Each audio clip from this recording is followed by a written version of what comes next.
Hey guys, today's tutorial will be making a pie base out of polymer clay.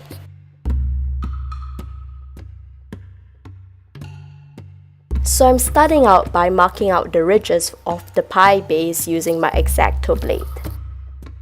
This will serve as our initial guideline before we start texturing on this base.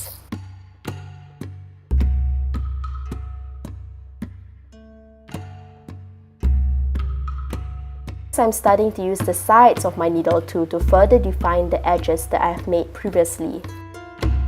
And you would notice the sides of the base starting to puff up and look more voluminous, but just from the way we are texturing because we are pushing clay inwards, and this would cause the center of the base to look indented.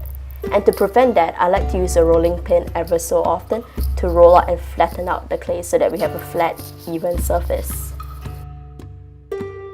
As for the main texturing of the pie base, I like to use a combination of a toothbrush and a tinfoil, as these two items leave very different indentations upon the clay, and I feel that the variety of this texturing just adds to a more realistic appearance of the clay.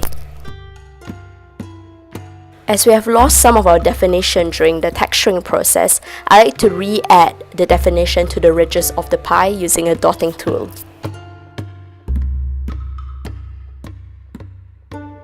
For the final bits of texturing, I like to use a needle tool for this process and just texture the surface of the clay in circular motions.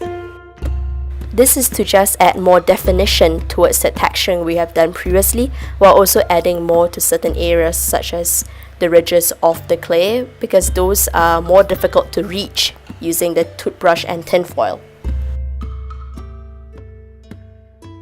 I like to add in the shading of the pie base after I pre-bake the clay so that I do not lose any of the texturing which I have made previously.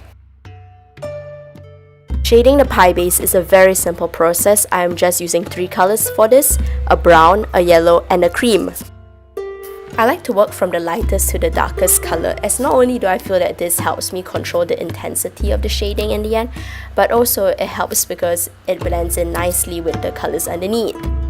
So I've started by adding the cream as the overall base color, while only adding the yellow towards the edges of the circle and to the ridges of the pie. This is because the edges of the circle and the ridges of the pie are areas that receive the most amount of heat during baking of a real-life edible pie. So that is what I'm trying to replicate in the shading of the pie base, which is why I added more brown paint towards the edges of the circle before fading it in towards the center. Always start by using a little bit of paint because it's always easier to add more than to remove it. There you have it. Thank you for watching. I hope this video has been helpful towards you, and if it was, do leave me a like letting me know and subscribe for more. Until then, I'll see you in my next video.